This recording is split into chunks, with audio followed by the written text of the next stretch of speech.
We're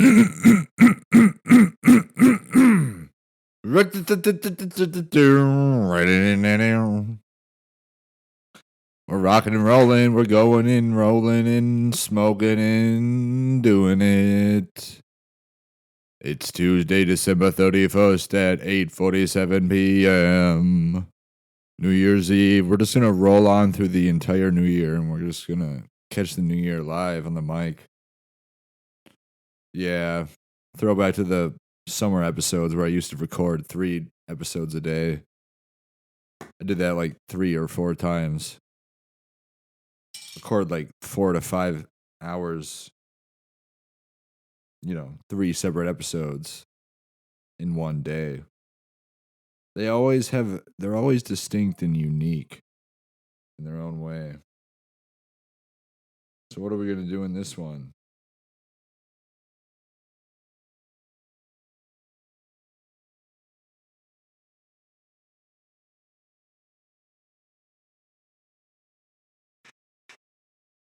I'm going to start with a dip.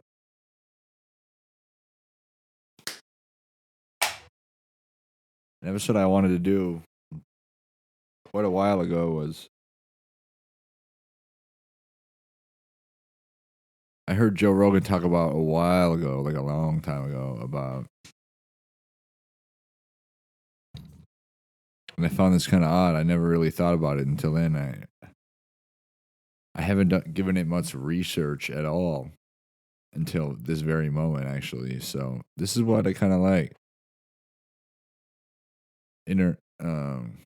Horse meat consumption. United States horse meat consumption.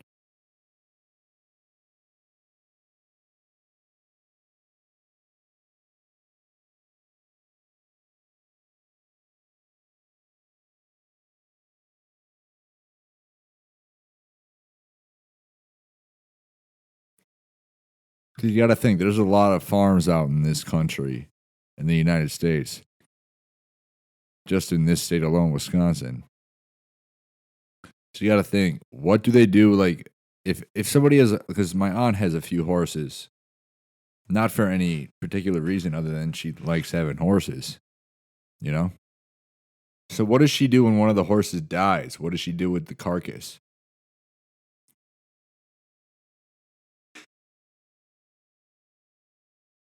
What does she do with the meat, the organs?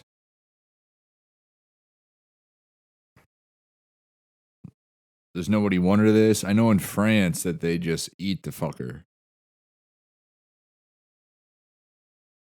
Why is horse meat illegal in the US?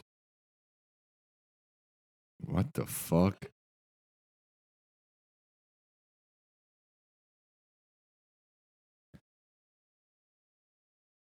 Wow. This is really something else, man. The consumption of horse meat is widely prohibited in the United States due to a combination of federal legislation and law and strong cultural opposition. The prohibition on horse meat is rooted in various legal frameworks and a broader ethical context reflecting societal values regarding the treatment of animals, particularly horses. Historical context of horse meat in the U.S. Historically, horse meat was not always taboo in the United States.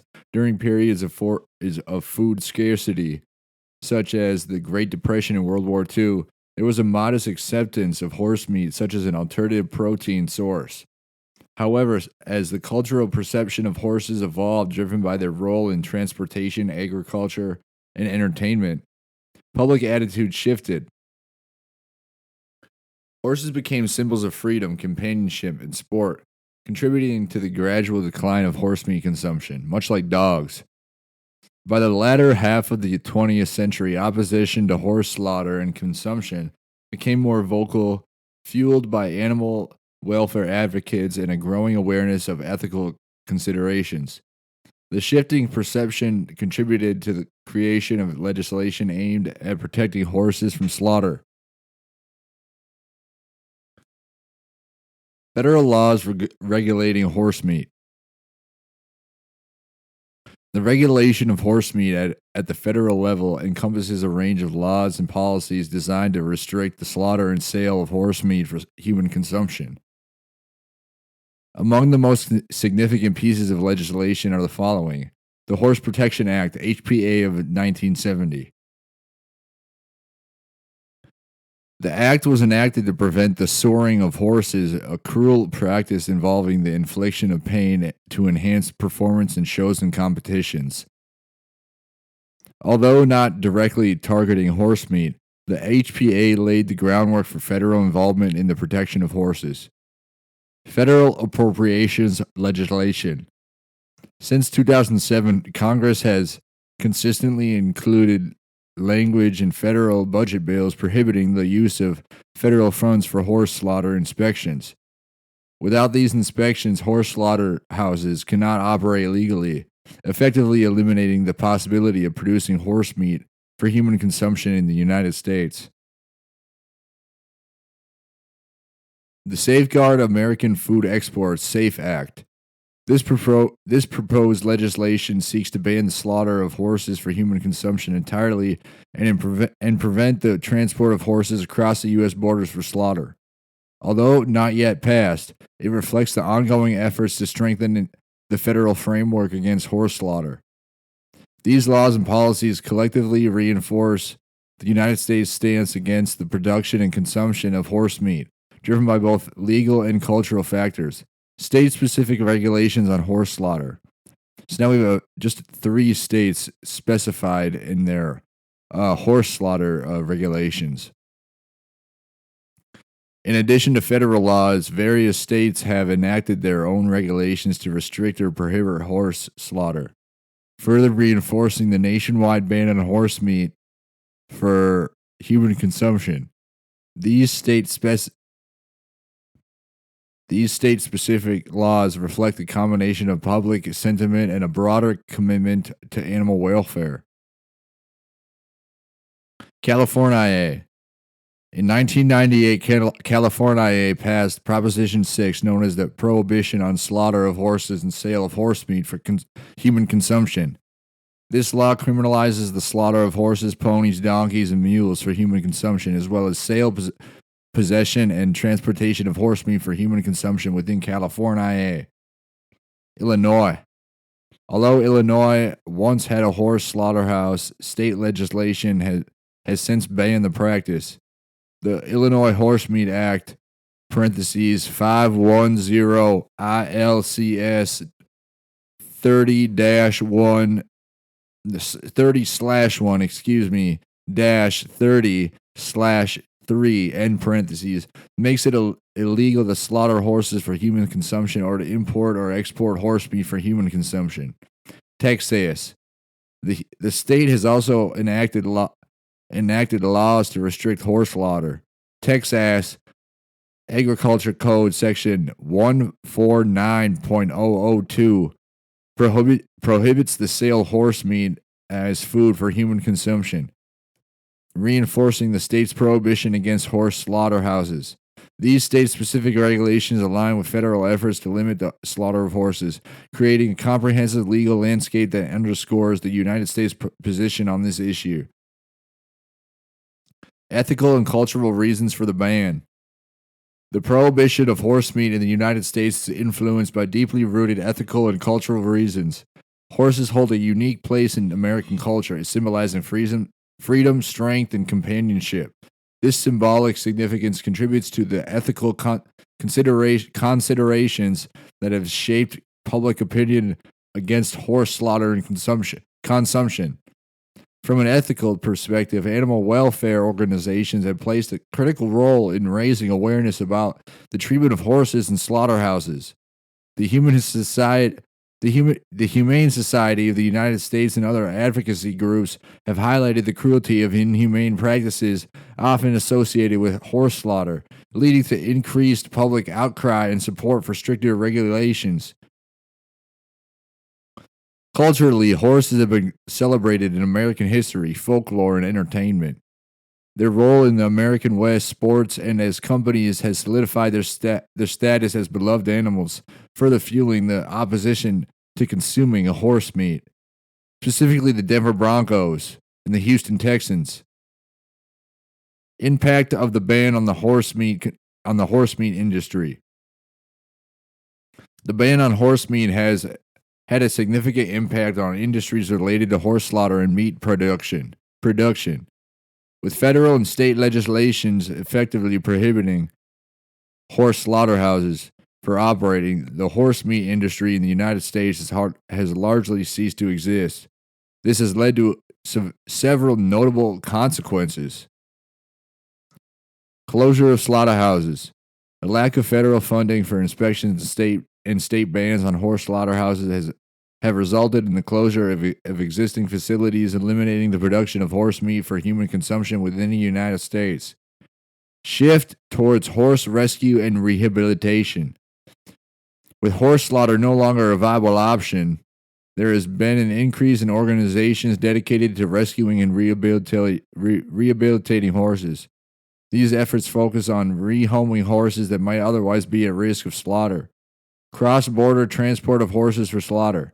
Despite the ban on domestic slaughter, some horses are transported across borders to Mexico and Canada, where horse slaughter is still legal. Holy shit. This practice has drawn criticism and renewed calls for stronger federal legislation, such as Safeguard American Food Exports (SAFE Act), to prevent the transport of horses for slaughter. Overall, the impact of the ban on horse meat has reinforced the United States commitment to welfare, while also preventing new challenges and opportunities for horse meat rescue and rehabilitation initiatives. Alternatives to horse meat consumption. Given the prohibition of horse meat consumption in the United States, several alternatives have emerged to satisfy consumer demand for protein resources and address broader ethical concerns regarding animal welfare. These alternatives reflect a combination of legislative frameworks and shifts in public attitudes towards meat consumption.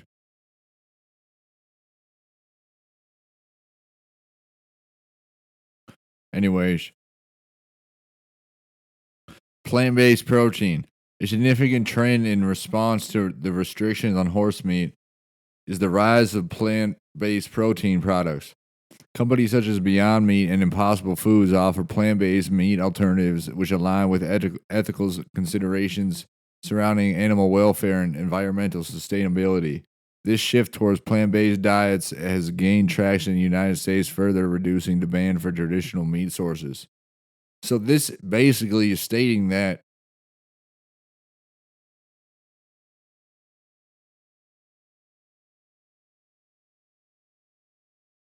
the meat that was previously offered, aside from companies such as Beyond Meat or Impossible Foods, contains horse meat.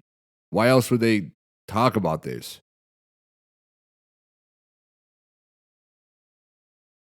So we're already eating the horses, so that's good. At least we're not just burying them or burning them. Somebody has to be taking hold of this protein.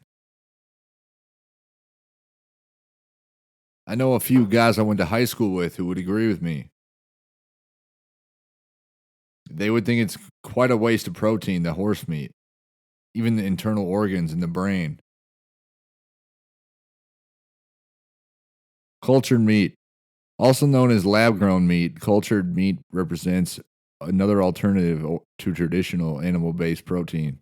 This technology involves cultivating muscle cells in a controlled environment to produce meat without the need for animal slaughter. While not yet widely available, cultured meat has gained interest as a sustainable and cruelty-free protein source. Traditional meat sources. The prohibition on horse meat has not diminished the consumption of other meats such as beef, chicken, and pork. These traditional sources remain the primary proteins options for American consumers. However, with the growing awareness of ethical concerns and environmental impacts, the demand for alternative protein sources continues to rise.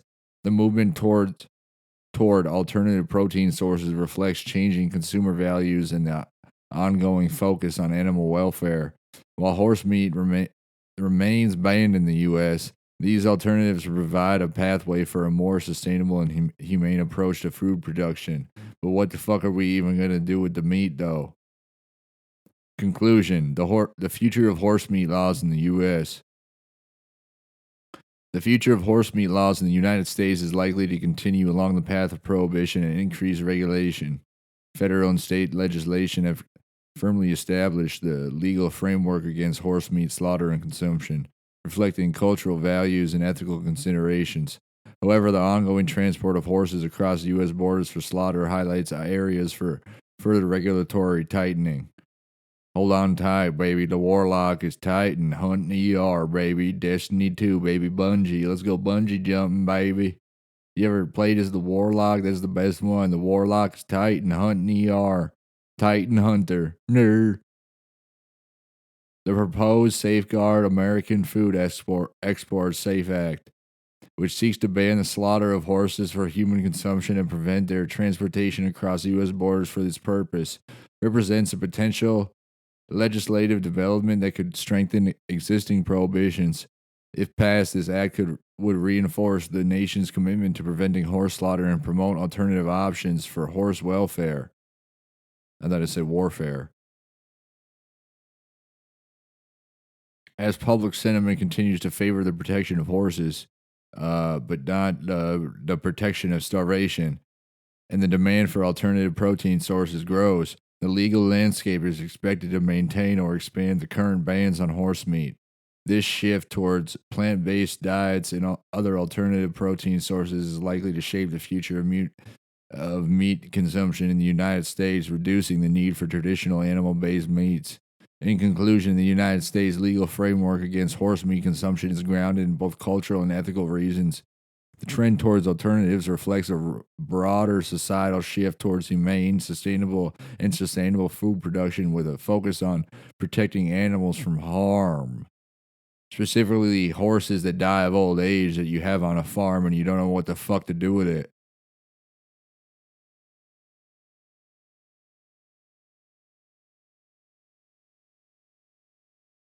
My mom is sitting over here bitching about groceries and this with her sister who lives down the street with the horses. And they're talking about this and that, and they're talking about how I'm retarded and I need to be sent away and I'm crazy and I need to go get a job at the local pedophile ring down the street. I need to go to the doctor and get get an MRI on my head. Well, I don't trust the doctors. I trust God. This is not me doing a bit because I'm doing an accent or anything like that. No, I'm being dead ass serious. I trust in God versus them doctors. I'm not doing a bit. I'm not joking. And I'm not joking about the fact that my aunt has 3 horses down the street. One of them, I know she's had them for at least 5 years. All 3 of them. So one of them is getting up there. She's had one of them for a long time. So why is it illegal for us to kill that horse, shoot it in the head, and harvest its meat and its internal organs? Even the bone marrow inside the bones. We can give that to the dog. It's her horse. I'm not even joking. It's her horse. She owns the horse. Why can't she kill it and eat it? You know how long she has a husband? Her husband, me, my mom, 1 horse. She got 3 of them. We could last all winter.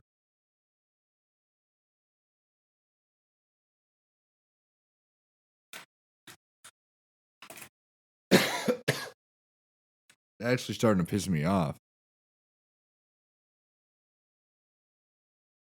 Hell, I got a shotgun. It's New Year's Eve. We go over there. We drive down the street. We can even take a walk with a shotgun. It's not that far.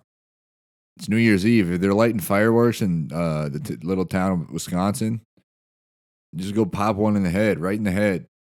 1 slug. I'm hungry.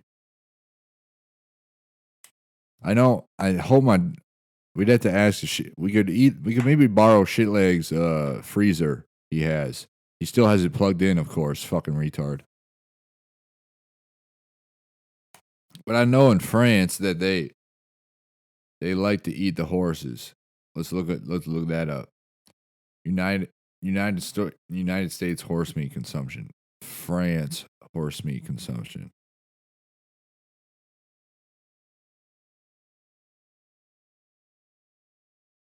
Consumption.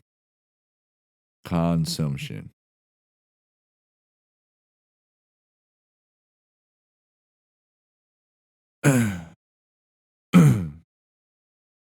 Yeah, the French like to eat horses. I want to find an article from this year, preferably. Does Britannica have a take on this one? I bet that they do. Yeah, they have horse meat butcher shops in Paris. Since the 1950s, the consumption of horse meat has gradually decreased in France. Only horse meat butcher shops, calvaries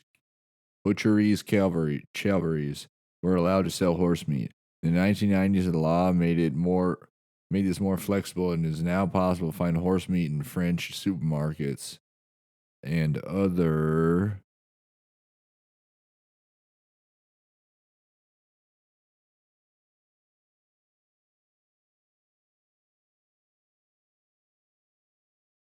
I don't know why it was forbidden by the church and by law to eat a horse. Or if you're fucking hungry, what the fuck? If you've been riding that horse all war and you're on the battlefield and you're like literally like starving to death and you're by like the smallest little fucking little like a fire that's made inside of the can of like beans, like a can of beans, like bush baked beans, but it's just little sticks inside of that little can. That's the little fire. And you got to eat like you got to like put one little small piece of horse meat in there at a time to not die. Why would you not? If you're going to debate working a double shift or killing your horse and harvesting the organs and thinking that, hey, you know what? If we actually do that properly, we could have actually two winners of meat. What's a better use of your time?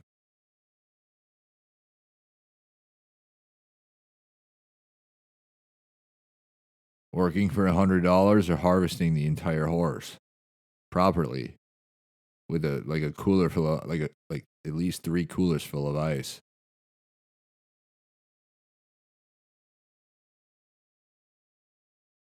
I don't really know why that it's such a taboo thing to do, but when it comes down to horses, like if you have to think about it, there's how many horses are there in this millions? What do we do with all the meat? No, seriously, I'm not. No, I'm done doing the accent.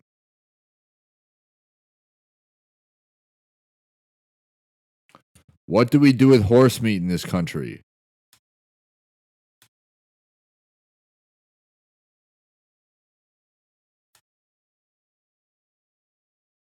The United States.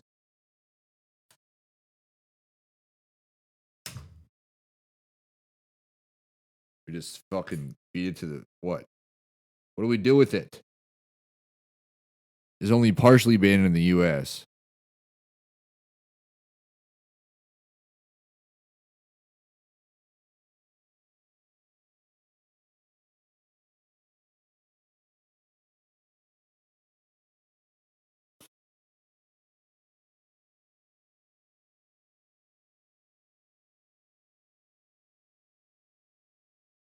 Not horse slaughter. I want to eat the horse. That's not slaughter. What if it dies of natural causes? Of just old age?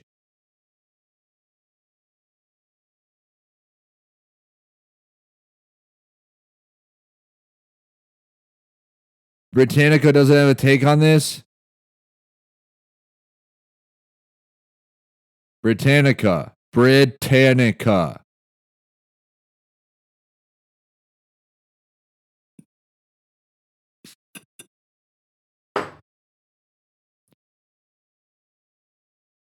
Hey, St. Cloud whore, hit me up. I want another hand job that's dry as the desert.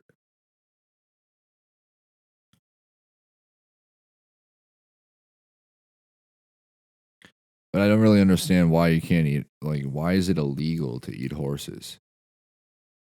What do we actually do with the horse? I mean, no, seriously, what do we do? What does every farm in the country do with every single horse that dies in their farm? I should really ask my aunt because it's actually kind of like starting not to really make any sense to me at all. What the hell's going on?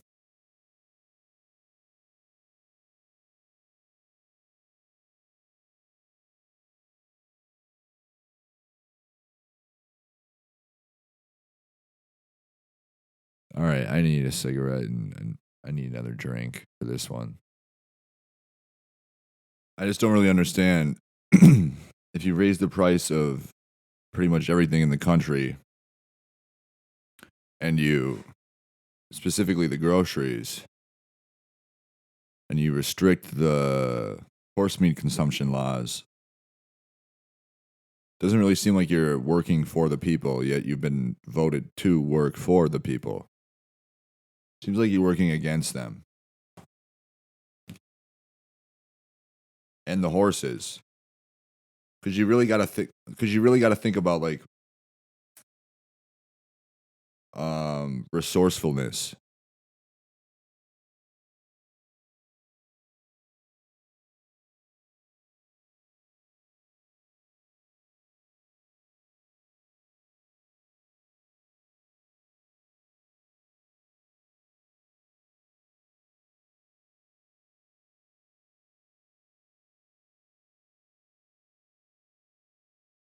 Well, with the new microphone, you won't get to see any propaganda or war speeches, hate speeches, or hear them. Which back in the day, people really treasured those kinds of speeches because when you know how to work a crowd, when you know how to draw on an audience and speak in front of an audience, it's kind of riveting to witness in live act, like in person.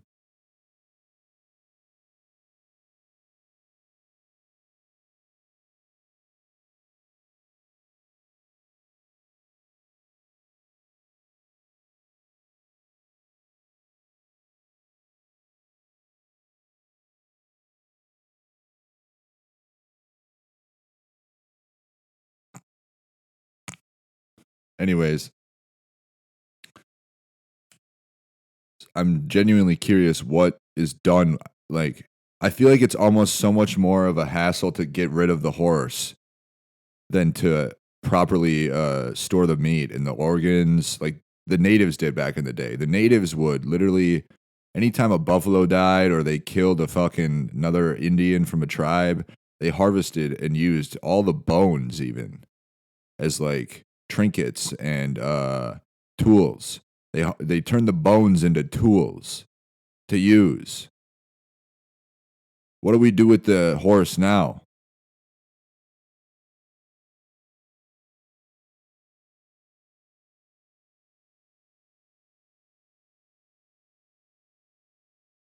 I feel like, no, I'm not even. I'm trying to think like because it's illegal to eat them, right? Think about it. I'm not even kidding. My aunt has a farm. She has 3 horses. She just has them for fun, really, as like a hobby, as a pet.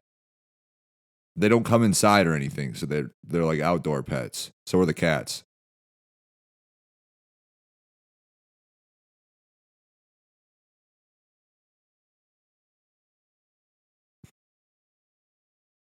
But what happens if one of them dies of natural causes or of old age? Do you have to discard the body? Do you bury it? What do you do? Wasteful.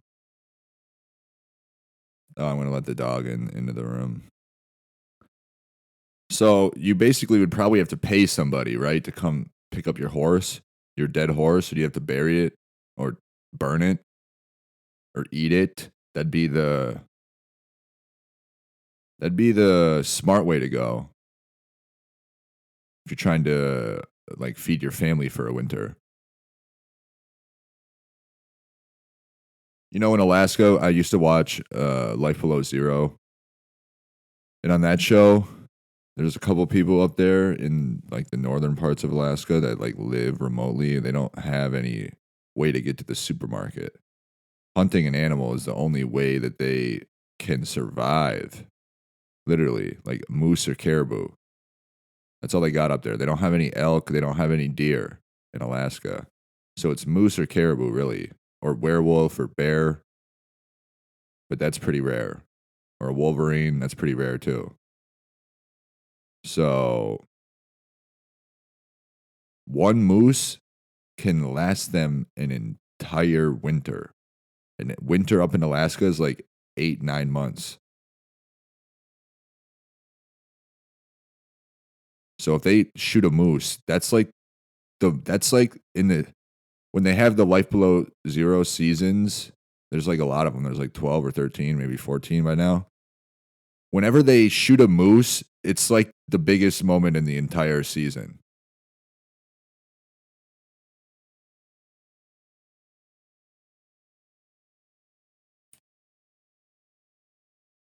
Like it's like when they cue the music and there's like dun dun, it's like a big moment in the entire show for that person because they're like fuck yes.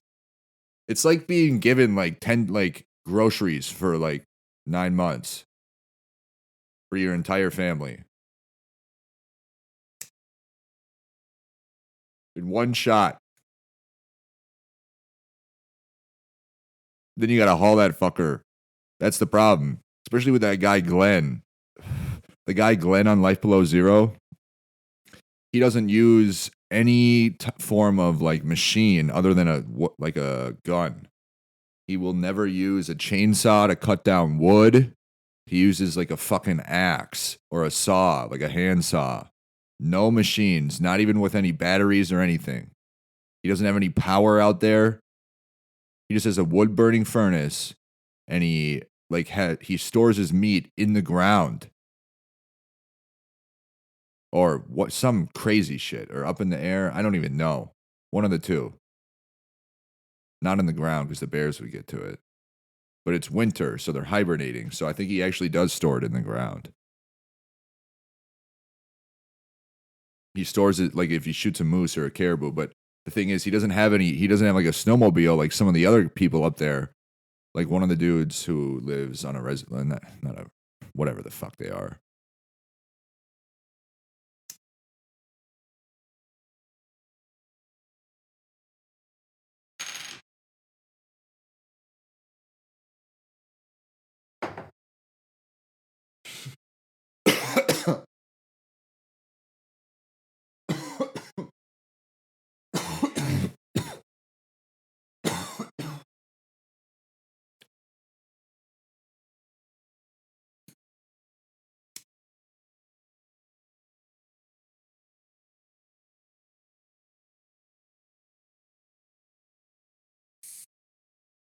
That's what it all ties back to, though. Because up in Alaska in the summer times, you see the sun a lot more often. It's called the land of the midnight sun for a reason. The land of the midnight sun. It never gets pitch black out for like 2 or 3 months up there. So you'll go like 3 months almost with not even seeing a night that is like dark. So even in Minnesota or even in parts of southern Canada, most of parts of southern Canada, most major cities in Canada, you see darkness in the summer. But once you get further and further north, the sky is always a little bit blue because it's the land of the midnight sun. Because the way the Earth is positioned, the top part of the planet is facing the sun pretty much all year. Like when it spins, the top part, the North Pole is pointed towards the sun. So when it's spinning in the summer, it's seeing the sun pretty much all day. You're not going to see the sun in the sky 24/7, but it's going to be light out all night. So, if you ever want to see the light, and ascend up into eternal heaven, like I did in jail, go to Alaska. You have a better chance of doing it there in the summer.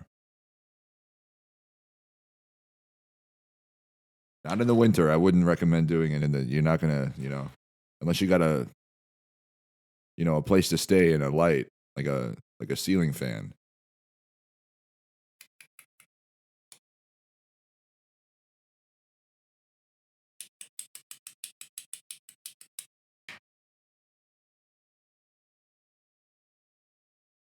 I saw it. I felt it. I smelled it. I heard it.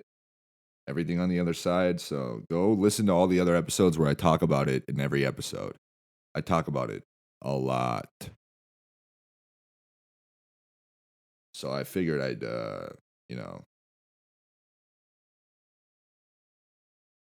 give it a break for a little bit. Give the light a break, even though that's what it's really about in the end. Anyways, back to the important thing, groceries. In this life, in this realm of existence,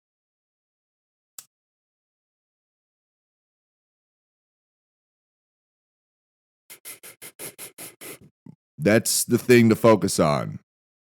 Specifically, how quickly can we get the people who govern the state of Wisconsin to change their mind or be given the idea to rethink their stance on me being able to eat a horse if I own it and it dies on my property that I own too.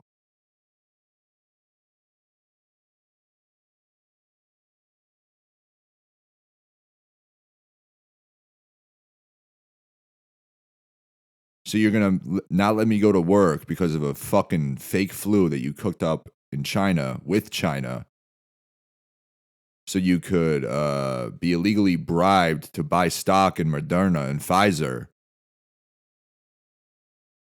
But with your illegal bribe from Moderna or Pfizer, you buy stock in them, and then you make the vaccine mandates in the entire country. Every business over 100 employees in the entire country federally. Even though when the state shutdowns were doing it, it was state by state.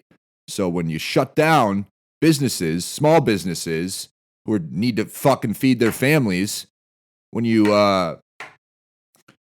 shut them down state by state, that's how you deal with that situation. But when the vaccine mandates roll out and every business with over 100 employees in this country federally needs to get a vaccine, otherwise they need to quit their job and go work somewhere else, well, that's when you sell the stock. You wait a little bit, though. You wait till everybody gets their vax. Wait, they need to get they haven't gotten one in a few weeks. They need another one.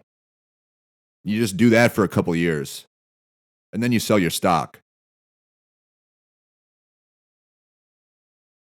It's a pretty big payout. It's a good investment. Smart. If you're a politician, what if you're the average American citizen who doesn't know which way the politicians are going to be voting on these things?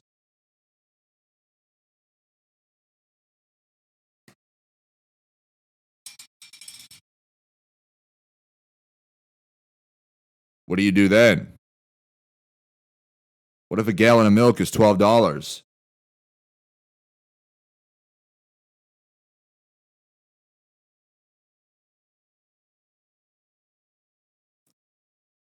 A pound of raw beef is 17. I have a farm where I breed horses just for fun because I can. I own a bunch of land. My father liked horses a lot.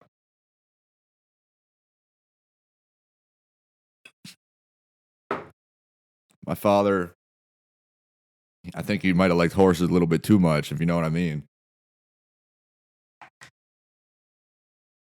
I think my mother did too. The male ones, particularly.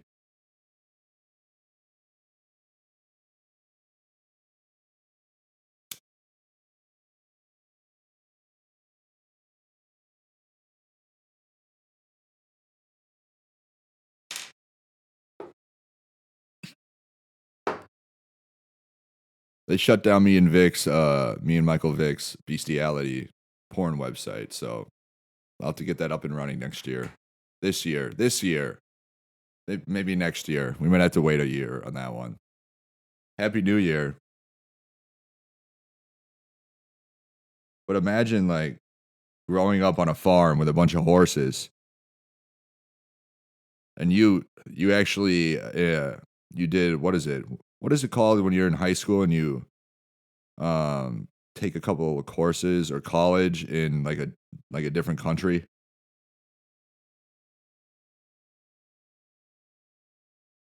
So you leave your daddy, you go across the big pond over to Europe. Europe. Europe.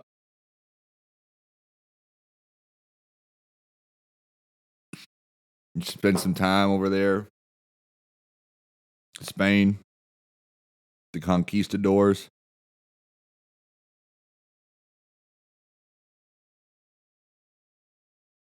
And you know, once you get done with your classes or your class, do you just take one class because that's who you are as a person? You know what I mean? That's how much mommy and daddy liked horses. You wanted to uh, broaden your educational horizons to being taught by Spanish people, and you just wanted to literally get away from your fucking mom and dad so much.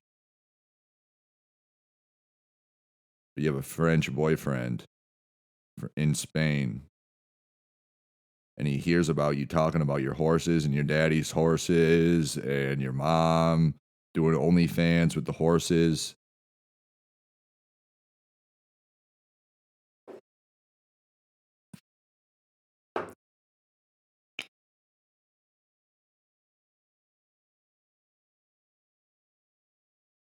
Doing OnlyFans with them. And, you know, they're actually probably making pretty good money in this country.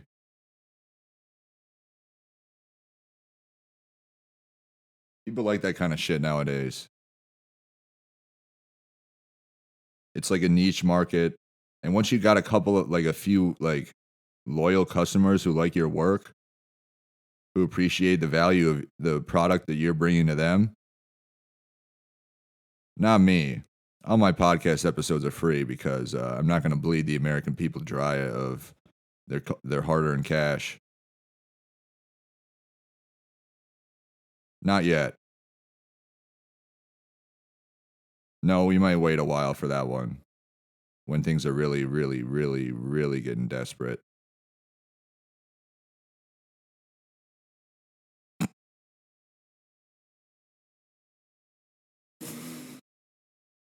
But you know, you come back and your boyfriend, he gets like a 90-day visa. You know, the 90-day visa where it's like if you bring if you bring your spouse who you're engaged to over from another country because you spent time there or you met them online and you really like their bubbly personality when you text with them. And when you're texting with them and they don't really have time, they don't have the minutes to call or talk on the phone. They don't have a iPhone. They don't have the ability to download any apps because they're in China for FaceTime or anything like that. So you just text with them, but you really, really like their personality through that means of communication.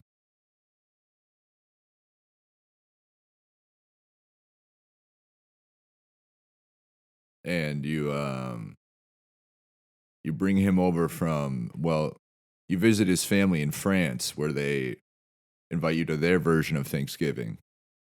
Where in France they actually make fun of Americans for invading land and just basically killing all the natives and then just sectioning off like some like local casinos for some of them and giving some of the profits to them. So to make fun of that tradition, they just eat horses for Thanksgiving. They eat the pride and joy of America and Cowboys. What it means to be a cowboy. America's team, the Cowboys. What do cowboys ride? Horses. What are we not to? It's actually illegal to do. I don't know why. Eat horses. So the French over there on Thanksgiving, that's where they ship all the horses, I think, actually. So we just give them to France. That's why they're all. But the thing about horse meat is when you eat it, you immediately puke all of it up afterwards. So I'm surprised more people in this country aren't actually doing that. I'm surprised more people in the cities aren't branching out to the country and moving on, like getting a part-time job on a farm where they like a you know how like a nanny, like a house, like a pool house or a guest house, where if you're like really rich, you have like a nanny and they live in the house, like on the property that's a little bit smaller than the big house. And they clean your house and they do all that and they just live there with you. So it's like that, but it's for people like bulimics and people who have eating disorders who can't really hold a job very well because they're always in the bathroom. So they just move out to the country, like in the Twin Cities. You just move out to Wisconsin or southern Minnesota, western, northern. Go to Iowa, North Dakota, South Dakota, anywhere, Canada, and you just get a part-time job on the farm, and you don't tell them, but you have to kind of move from farm to farm if you want to do this kind of operation, if you want to run it smoothly. So you'd have to be poisoning the horses like really low key and with a poison that's not detectable with like a blood sample or a DNA sample from the horse afterwards, after the time of death, to see like what the cause of death was. Because if the horse just drops dead and it's an older horse, the meat's going to be a little bit more worn down because of the weight of the body, just after years and years and years of walking and running and eating and shitting and pissing and fucking, that the meat becomes it's like when you beat it with a meat cleaver over and over. It's not it's going to be not as good after you cook it and eat it. So you beat it for years or like minutes with a hammer. It's pretty much the same outcome. Years of wear and tear just running around is pretty much the same as a couple minutes from a meat cleaver. And if you're heavier and bigger, it's just more wear and tear. So the meat's, you have to do an older one because the poison that you give the horse is not going to be detectable. So it's just going to drop dead. And the owners will think, oh, you know what?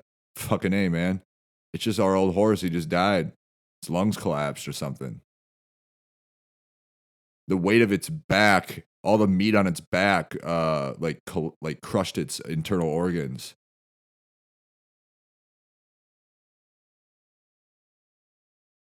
So it just died of old age and natural causes. So then you say, all right, I'm going to go, drive it to wherever or whatever the hell they do with it. I don't know. What do they do with I need to ask my aunt. I really need to talk to her. I'm going to send her this episode and ask her. I could ask her right now, but I'll talk about it later. I don't really get it. She actually owns 3 horses and she owns the property, I believe. So if the horse dies, why can you not just like have a feast on your property? Like out there in the yard, like eating the internal organs, like right from the horse. Is this a free country or not?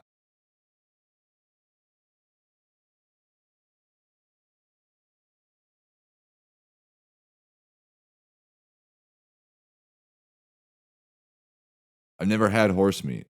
Do I really have to go to France to like try horse? One thing we could do is you're technically not killing the horse, so it's not slaughter. You just rip a chunk of its leg off and you throw it on the grill. You could even throw it in the freezer or the fridge and have it, another meal for the next day. It's a big enough chunk. You got to breed big horses with big horses if you want to have bigger horses. That's what they should be doing. And then by the time we get these fucking retards running the state of Wisconsin and change the horse meat, like the horse consumption laws, it takes them, 5 to 8 years to do that. That's when the horses that we're breeding over at the farm, that's when there's a shit ton of them. There's like 30 of them.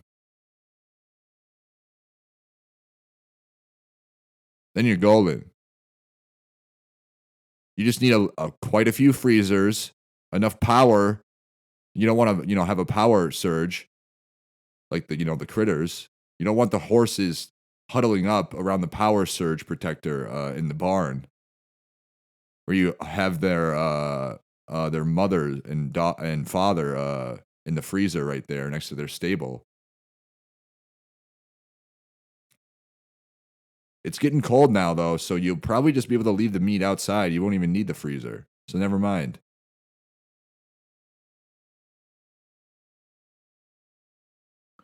Yep, we're going to be... Tomorrow, we have a high of 18, low of 10. Friday, we have a high of 14, low of 4. Saturday, we have a high of 12, low of 1. Sunday, we have a high of 13, low of 2.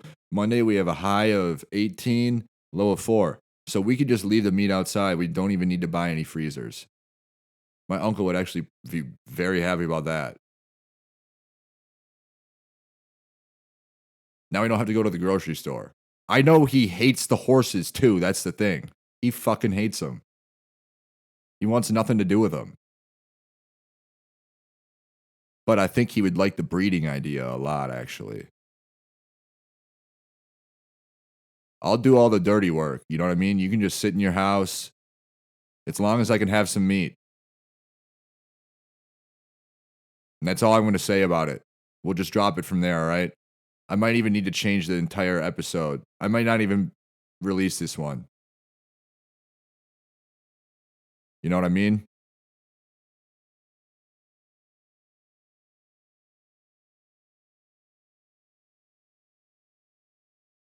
Because I'm not even joking. I'm not doing a bit right now. I think my uncle would actually agree with me 100% on everything that I've talked about today in this episode. So, what do the NFL lines look like this week?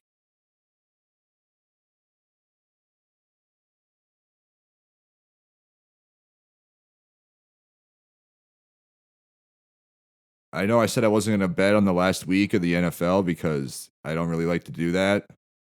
Just because it's a shit show with the people benching people and all this other shit, man.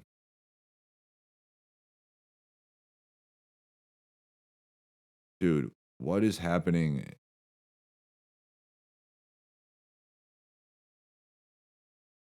The college football. Oh, we have a game today. Texas Longhorns at Arizona State Devils. Let's check the teamrankings.com website here.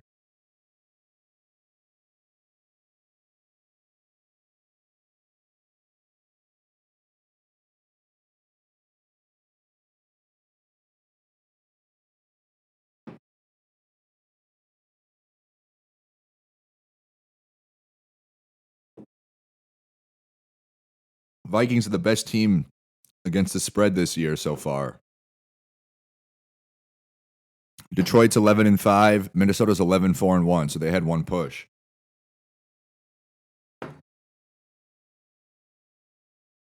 Tennessee is 2-14 against the spread. Holy fucking shit.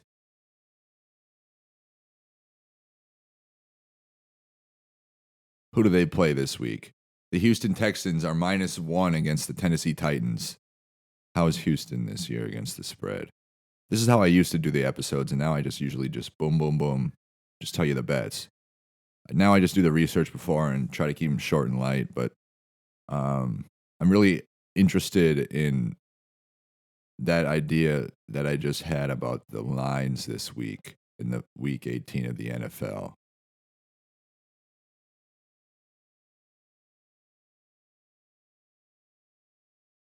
The Denver Broncos are minus 11-point favorites against the Chiefs at home. That means the Chiefs are benching everybody. I think the Chiefs are going to win.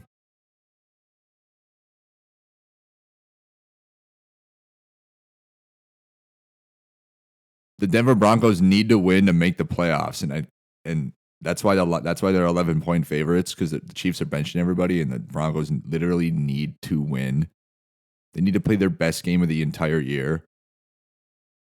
Otherwise, they probably won't make the playoffs, because then the Dolphins are going to lose to the Jets, because that's just what they do. That's what they're going to do. Rodgers is going to win somehow. They're plus 1 point underdogs at home, the Jets, but they're going to win. So if the Dolphins lose and the Broncos lose, the Bengals win, which they play on Saturday. They're minus 1.5 point favorites on the road against the Steelers. Steelers are going to lose. If the Bengals win, the Dolphins lose, and the Broncos lose, the Bengals get the 7 seed in the playoffs. I called this like 3 weeks ago. The Broncos needed to lose 3 of the last 4 games that they had. 3 of the last 4, I think. And they have. They've lost 2 out of 3. So they need to lose this last one for the Bengals to make the playoffs. And the Bengals need to win against the Steelers. So this all needed to happen still 3 weeks ago for the Bengals to make the playoffs, even back then. And the Dolphins needed to lose 2 of their last 4 games. If they lose against the Jets, they will have done that, lost 2 of their last 4.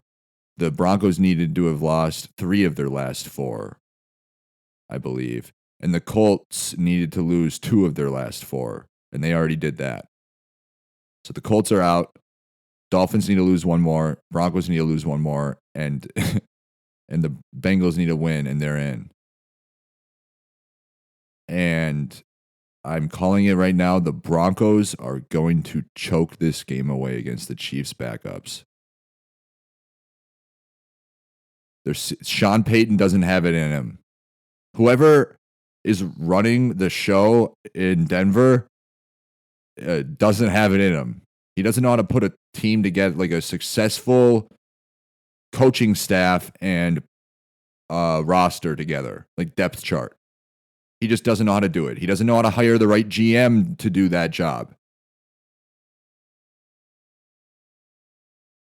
I don't know who it is. Probably some fucking retard who they just pulled off the cast of. He's one of the extras on South Park.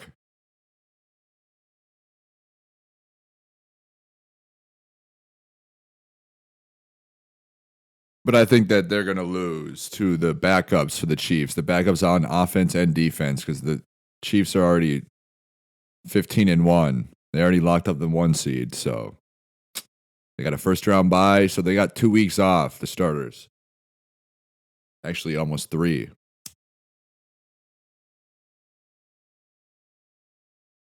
That would almost throw a team off. That's my worry about the Vikings getting the 1 seed, to be quite honest.